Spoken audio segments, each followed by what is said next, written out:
Pak Ustadz, dikala kita ini masa-masa tua, amal dan ibadah apa yang kira-kira selalu kita ingat sama Allah aja? Allah, subhanallah. Itu ya pertanyaannya Pak. Ini yang pertama tuh, Pak. Masih ada yang kedua.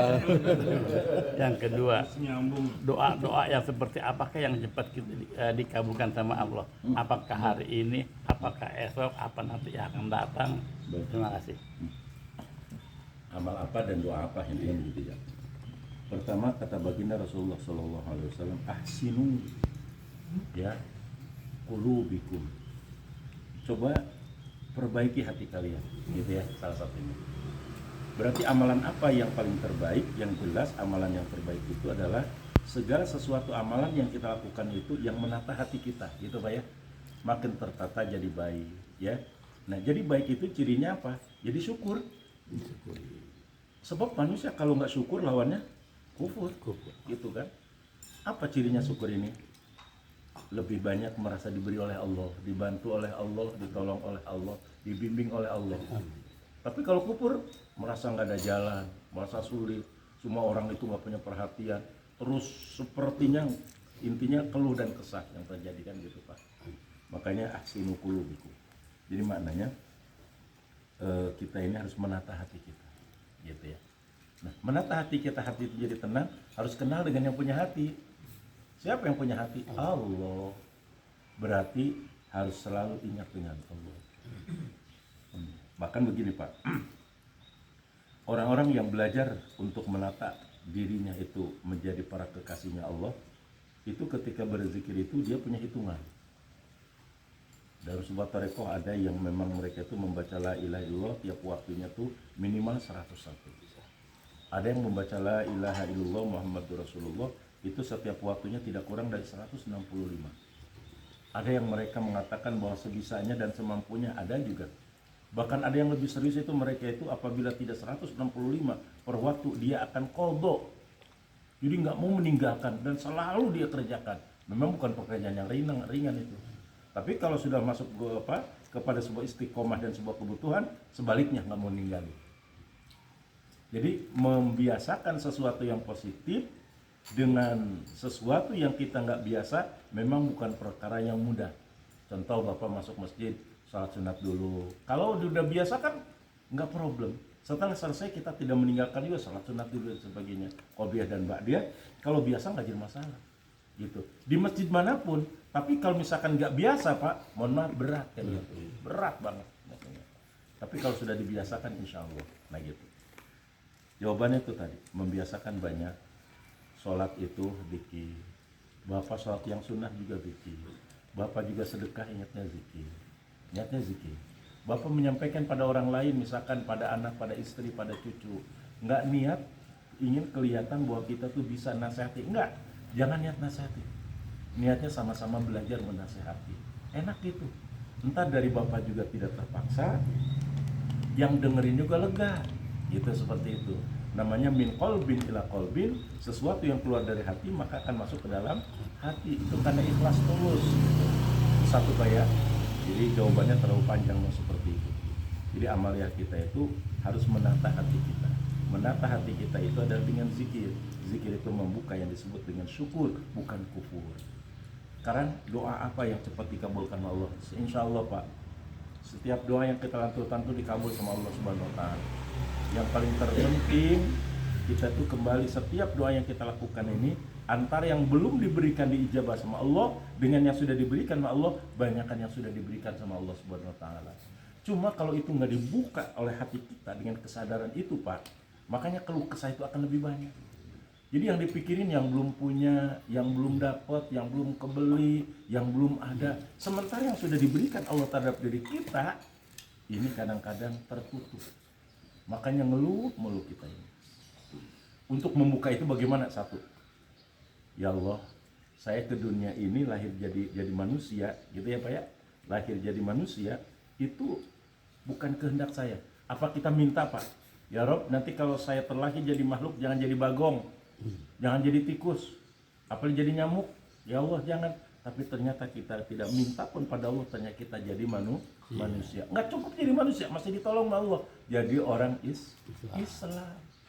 Ya Rahman, saya dikasih jadi manusia sempurna, dikasih apa? Akidahnya iman kepada Allah. Ya Rahman, bukankah ini sudah awal pertolongan Allah luar biasa? Dari situ Pak, menutup keluh kesah, ya Pak ya, menutup kecil hati, menutup segala sesuatu yang kita menolak atas ketentuan Allah. Ini insya Allah kita akan terbuka. Ya Rahman, betapa banyak pertolongan Engkau, petunjuk Engkau, pemberian Engkau. Maafin ya Allah, saya ini kok juga banyak yang ngeluhnya, kurang nerimanya, nggak syukurnya ya Allah. Oleh karena itu ya Allah, andaikan saya butuh teman, berikan teman yang baik-baik gitu loh Pak. Andaikan saya butuh masyarakat yang membuat menciptakan saya baik, berikan masyarakat saya yang terbaik. Andaikan saya butuh guru dan bimbingan, berikan juga bimbingan yang terbaik ya Allah. Temukan kami ya Allah, karena kami sadar nggak bisa menuju kebaikan jalan sendiri, bisa sendiri, pasti butuh orang lain. Tenang kan Pak? Bapak bisa dekat dengan Pak Asma, ya kan? Bapak dekat dengan YouTuber, Dekat bahaya. Alhamdulillah, di situ Pak. Dekat Pak RW. Dekat Pak RW, luar biasa. Urusan KTP juga. Iya, subhanallah. Nah itu Pak ya, insya Allah kita ini diberikan sesuatu yang terbaik dari Allah Subhanahu wa Ta'ala. Bapak tinggal syukur Pak, insya Allah. Tenang Pak, saraf kita juga ikut Pak kalau syukur. Iya. Cuma sekarang ganti aja dah. Kita itu terlalu mencekam dalam jiwa kita ini, ketakutan yang berlebihan. Ini semua ikut. Dan suara juga ikut ini Pak, turun Pak. Karena kayak tekanan, kayak drop. Sok Pak. Rasakan. Ketika kita mendapatkan sebuah penekanan problematika hidup, itu suara juga sama, ngap loh Pak, tuh ngap. Nggak lepas itu Pak. Ayo kita belajar zikir ini, ngaji ini, ta'lim ini, justru kita melepaskan itu semua. Ringan kita, ya Allah. Gimana nggak ringan? Ngaji tinggal dengerin betul. Iya. Pulang ngaji tanya kita kasih makan, mau penuh nggak eling apa? Dikasih nikmat begini, alhamdulillah. Ada lagi Pak? Terakhir. Ya, Mama. Ini cara masuk kehendak Allah nih. Apa kita termasuk jolim apa enggak jadi kayak kadang-kadang kita lagi mau pulang kerja nih, ya Allah, ini mendung banget ini. Mudah-mudahan ya Allah jangan hujan dulu kali ya Allah. Kalau udah sampai rumah nggak apa-apa dah. Iya. Ya udah kita termasuk jolim tapi gimana Mas kayaknya. Ya kalau Bapak yang ngomong ya dimaklum. Intinya kan gini Pak, kita itu minta bukan ngatur, ya Pak ya. Kita itu minta doa. Jadi bukan ngatur Allah, bukan menolak ketentuan Allah, bukan ya, gitu. Jadi Bapak niat ya Allah, mudah-mudahan jangan hujan dan sampai kesana ya Allah minta pertolongan. Boleh. Tapi selebihnya pasrah. Karena bukan omongan saya yang bisa menentukan terjadinya sebuah peristiwa. Bukan mulut saya, siapa sih mulut saya? Hari mulut pengen didengar sama Allah, betul? Gitu kan? Hari ibadah kita masih lelet sama Allah, kan gitu, kan lain. Jadi tadi omongan tadi itu adalah doa. Selebihnya supaya kita nggak gitu ngatur sama Allah, pasrah.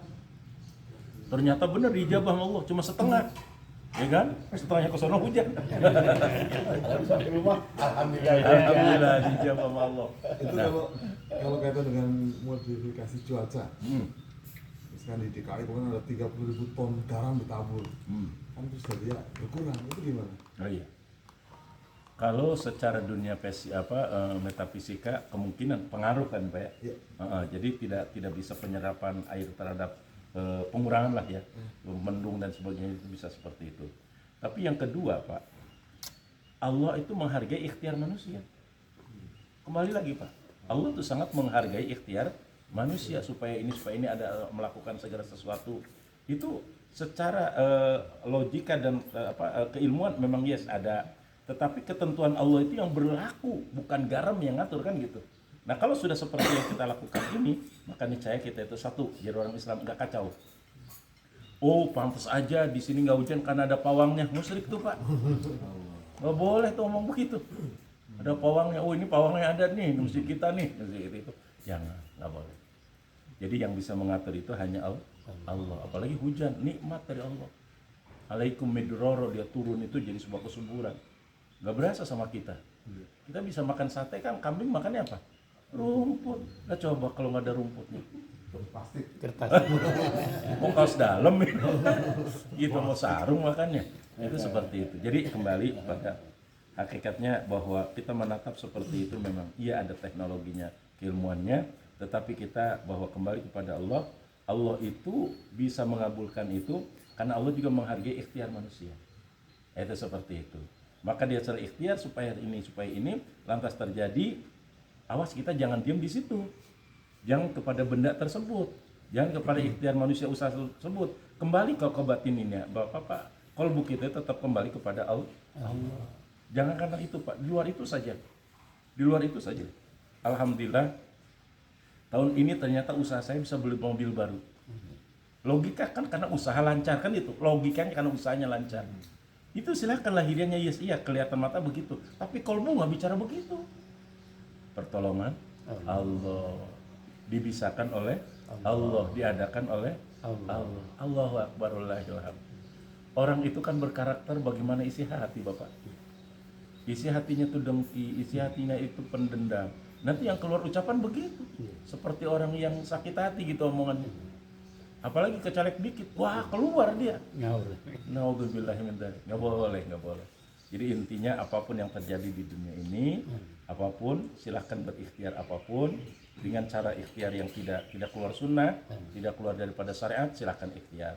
Tetapi kolbu itu jangan diem di ikhtiar. Makanya saya pintar karena belajar. Mohon maaf, pintar itu pemberian Allah. Gitu Pak.